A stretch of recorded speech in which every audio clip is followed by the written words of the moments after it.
Hey folks, this is Riker with a gaming news wrap-up video where we discuss the happenings of the week. This week's topics include a disgruntled player showing up at Activision's office, IKEA threatening to sue a game dev, some Diablo 4 dev interviews, and more.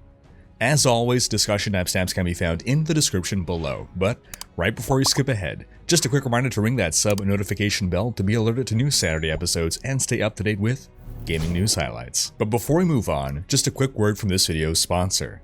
I built my website, Riker.com, using Squarespace, and I was able to do everything myself, quickly and easily, and with zero education in the field, all thanks to how easy Squarespace is to work with. Watch how easily I update my website to add an entirely new section to embed my Diablo lore videos. Squarespace is flexible for any kind of website, whether for your business or your hobby, with tons of templates that you can easily customize to your needs, no knowledge of coding required.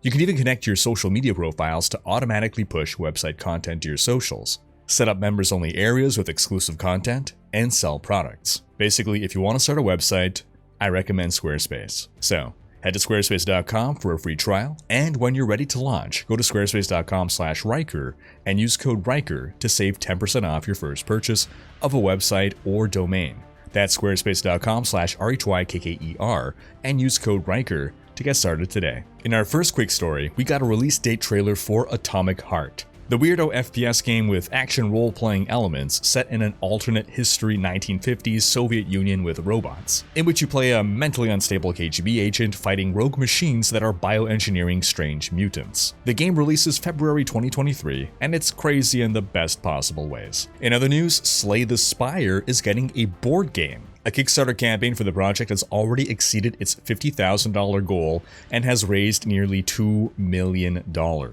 Slay the Spire released to positive reviews in 2019 after being in early access for a couple of years, and it's largely attributed as starting the roguelike deck-building video game genre. The Kickstarter campaign seeks to bring a co-op board game version of the game to fans, and yeah, $2 million, that's a lot of interest. In some Dwarf Fortress news, we got a release date trailer for the Steam edition of the game.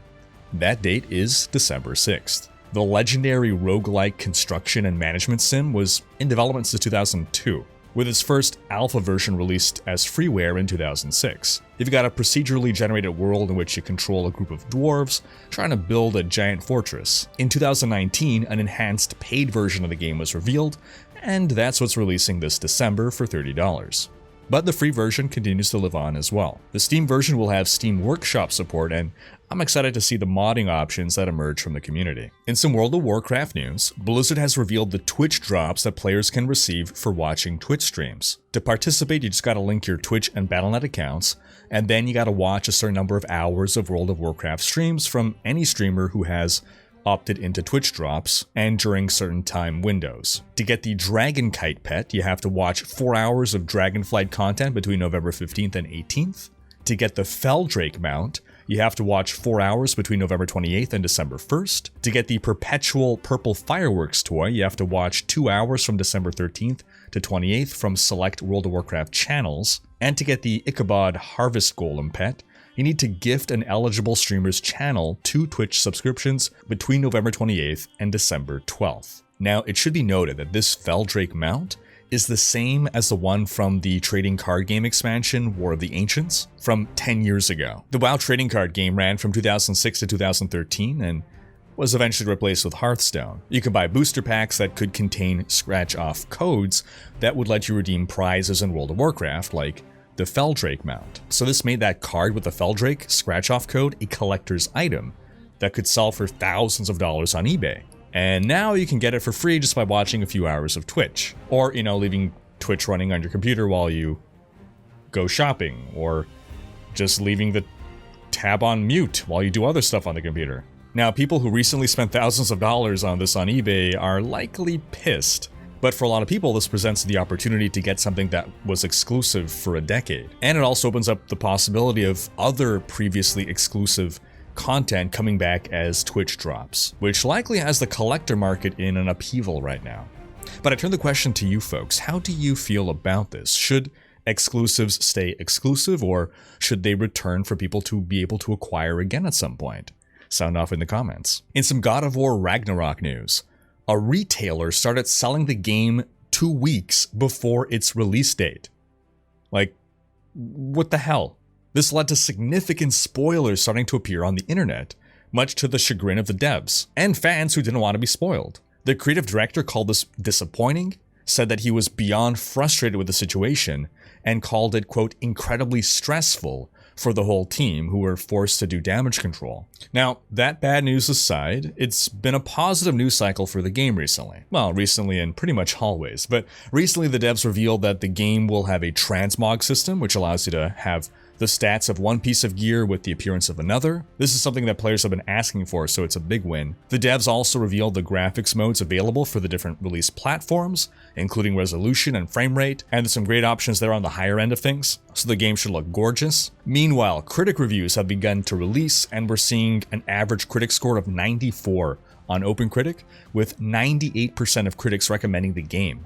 Based on what the critics are saying, it seems like the main campaign will take 20 to 25 hours to finish, or 40 to 60 hours or more if you include all the side content and full completion. The biggest complaints about the game seem to be that it's too similar to the 2018 God of War, which was also an excellent game, so it's not really a bad complaint. God of War Ragnarok releases on November 9th. In an interesting story, IKEA is upset with an indie dev of a horror game, and they're asking the dev to make changes to his game. The co-op survival game is called The Store is Closed, and is set in a fictional Swedish furniture store named Styr that is superficially designed to be a parody of IKEA, though it never uses the name IKEA anywhere. The kicker? The game isn't even released yet. It just successfully finished a Kickstarter campaign, having raised about $85,000. So what did IKEA do? They sent their lawyers after this poor guy, giving him 10 days to change his game to avoid anything that may confuse people into thinking it's set in an IKEA store. And since IKEA is a company that made $25 billion last year, that can leverage an army of lawyers, and the dev is just some dude looking to raise money to make a game, he really has no recourse here but to give in to their demands. I don't even think crowdsourcing his legal fees would be worth the fight. And the sad thing is, by all accounts, this game should fall under fair use and parody. In a fair court, IKEA would likely lose. If it were a AAA dev doing this, someone with a lot of money, I don't think IKEA would dare pursue the case. But because they know they can bully a little indie dev, well, here we are. Now, I get companies needing to protect their brand and copyright, but were people really gonna confuse a nightmarish, labyrinthine hellscape of consumerism, of which there appears to be no escape, with some polygons in an indie game? Here's the beauty of all this, though. IKEA just gave this guy a bunch of free press. Let's Streisand effect this game. And as we play it, whenever it does release, we'll know in our hearts, in our heart of hearts, that it was always meant to be an IKEA, no matter what color he ends up having to change the logo to. Now, ironically, that's not the only story about a company being upset about its depiction in a video game. The Conservatorium Hotel in Amsterdam is considering taking legal action because the hotel appears in Call of Duty Modern Warfare 2. It likely doesn't help that the hotel gets destroyed in the game. Hotel manager Roy Thomason said, quote, "We don't support games that seem to encourage the use of violence. The game in no way reflects our core values, and we regret our apparent and unwanted involvement." Now, the devs did rename the hotel, as they renamed a bunch of other businesses in the recreated city block, but the hotel has a distinct enough appearance to be recognizable even with the name change. Now, you can copyright the architectural design of a building, and there is legal precedent in other games having to remove buildings following legal action, like the Chrysler building had to be removed from Spider-Man Miles Morales. So if the hotel does pursue legal action, they may have a case here.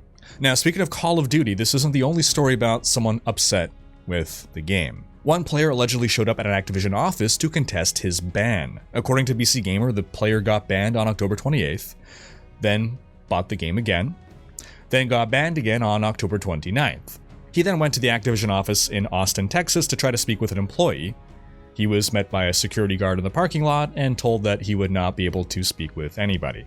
The band player called the experience frustrating, and he said, quote, "I simply just wanted to enjoy this game that I spent $140 on."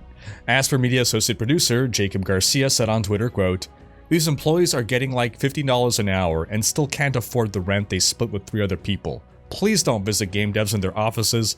it doesn't help, and we fear for our safety. Look, I get dealing with customer support can be frustrating, but don't go pull the ultimate, I want to talk to the manager. A dev studio is not a public building. In some Path of Exile news, the devs have revealed their upcoming November events. Yesterday, November 4th, began the Mayhem event, which takes classic Path of Exile League modifiers from Anarchy, Invasion, Breach, Ambush, Torment, Harbinger, Delirium, and Scourge, and pushes them to the extreme. Mayhem will last 10 days. Then, starting November 14th, is the Endless Delve event, in which you begin the event in the mine encampment and cannot leave the mine. All you can do is delve. All sulfite costs have been removed, and the mine scales from level 1 instead of its usual scaling. This event lasts 7 days. Then, starting November 21st, is Delirium Everywhere. Almost every campaign and endgame map area has permanent Delirium fog, ranging randomly from 10 to 100% Delirium, with the minimum and maximum level of Delirium scaling with the level of the zone. This event also lasts 7 days.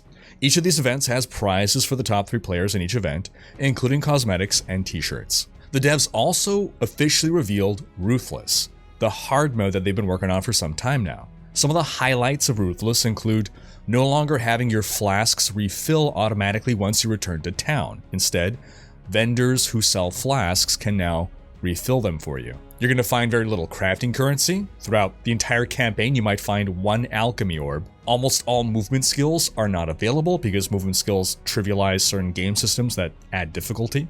You also barely find any items at all. You might get to Act 4 without even equipping a pair of rings. Now, the devs clarify and really reinforce the idea that Ruthless is not for everyone. It's a challenging mode designed only for a specific kind of player looking for that brutal challenge. Even reaching the next campaign act is meant to be a major achievement. Now, the devs are currently running a small-scale alpha test and are looking to recruit players from the community, so if this sounds interesting to you, if you're that kind of player looking for that gruelingly difficult experience, do follow the link below to sign up. The public release of Ruthless is estimated to be alongside the 3.20 expansion in December. In some Torchlight Infinite news, the free-to-play versus whale speedrun challenge has come to an end. This challenge pitted streamer Rich W. Campbell as the whale, able to spend an unlimited budget on the game that would be reimbursed to him, against any player that wanted to go completely free-to-play and see if they can beat his time taken to beat the Traveler, an endgame boss. After spending over $17,000, Rich's time was 7.5 hours, a respectable run. But free-to-play players completely obliterated him. The best time was done in 4 hours, 5 minutes. Second place was 4 hours, 7 minutes.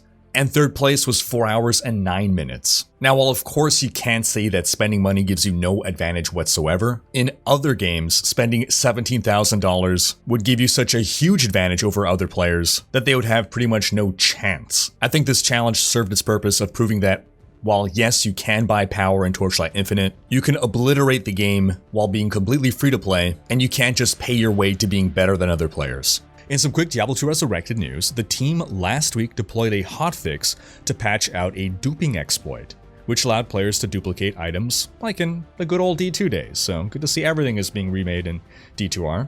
However, a consequence seemed to be, for some players, they lost all the items in their shared stash. Now, this has since been fixed, but it temporarily made for quite the aggressive way of removing duped items. If you just delete everyone's items, then all duped items are gone.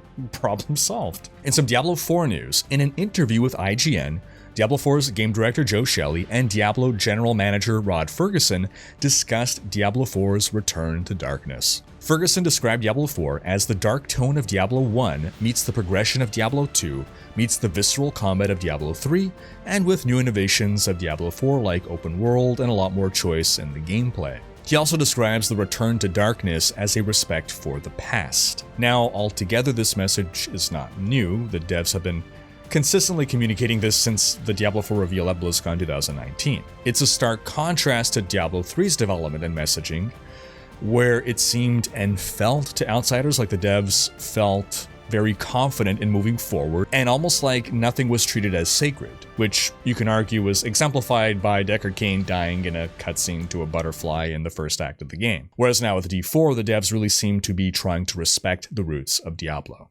And part of this is likely because the devs working on D4 now are pretty much all new devs at Blizzard. They were probably fans of Diablo 1 and Diablo 2, so they did have that respect for the games as players first, whereas with D3, you didn't have a lot of people who grew up playing and worshipping Diablo 2. A lot of them were WoW devs who inherited the project from Blizzard North, and then there were also Blizzard North staff who stayed with Blizzard to keep working on Diablo 3 that had the perspective of being devs first, rather than players or fans first, so they likely felt bolder to make changes. Also in the interview, Rod spoke about how seasons in Diablo 4 will be inspired by Diablo 3 seasons, with a fresh start every season, as opposed to, say, Diablo Immortal, where you keep your same character every season, and that seasons in D4 will be about revisiting the game in a different way with different features and content. He also added that they're already working on Season 1. We're making sure that we have things in place that we've already started, Season 1 work and those sorts of things, so we can be prepared for when the players finish, that they're ready to be able to, have more there waiting for them when they finish the campaign and the first season starts. I think not having seasons ready to go for Diablo 2 Resurrected's launch really hurt the game's player numbers. It took 7 months post-launch for the first season to start, and I think that was just too long to bring back a lot of players. I think if they could have started in December, I think today more people would still be playing D2R. But it sounds like they won't be making the same mistake for Diablo 4. And that's going to wrap up this week's video. But do be sure to have checked out last week's video, in which we discussed some of the leaked feedback on the Diablo 4 beta. Thanks for watching. Special thanks to my Twitch, Patreon, and YouTube supporters for making these videos possible. If you like what you saw on this channel and want to support the creation of more content, you can consider pledging on YouTube or Patreon, and unlocking behind-the-scenes content, monthly virtual hangouts, and more. If you enjoyed this video, please share it, check out these other videos, and subscribe to join Riker's Raiders for more gaming content.